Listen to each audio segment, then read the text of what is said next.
This week's roundtable was about movie quotes, and I've had a really hard time narrowing down my answer for this one because I retain movie quotes really, really well. It's sort of a useless talent, one of many that I have.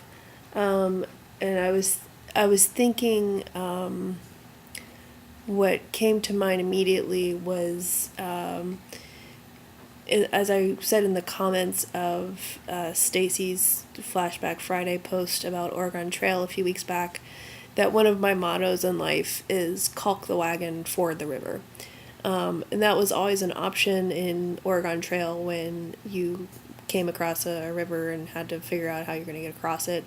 And it's one of my mottos because I think it was nearly always the best option.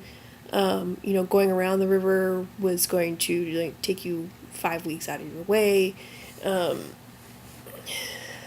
forget what the other options were in that scenario, but caulking the wagon and fording the river, I felt like 75% of the time would get you to your destination safely, provided that your 5 children didn't come down with dysentery on the way there.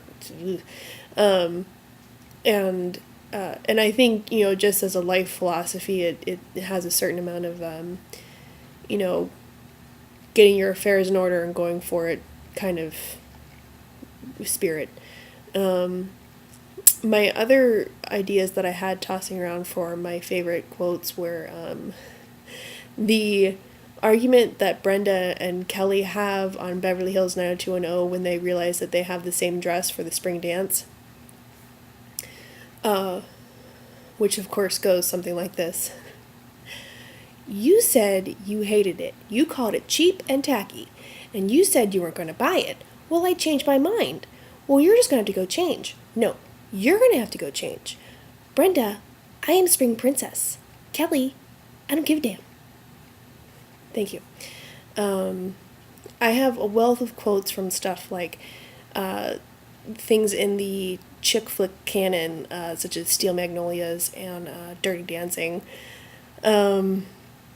And the other one that came to mind earlier was from a recent, or not a recent, but we started watching The Wire background in the winter, and that was the first time we had watched it since it had aired originally. And one of the really great quotes that we had sort of like forgotten about was when I'm trying to remember the context for it. I think it was in the third season. Avon had come back from prison. Stringer had done something that Avon thought was kind of rash and ill-advised. That of course involved, killing someone. But Avon was sort of like giving Stringer a talking to and said, I mean, you can do some shit and be like, what the fuck? Which I thought was a really, really great, a lesson in the gangster manual, I guess. So I think that's enough from me.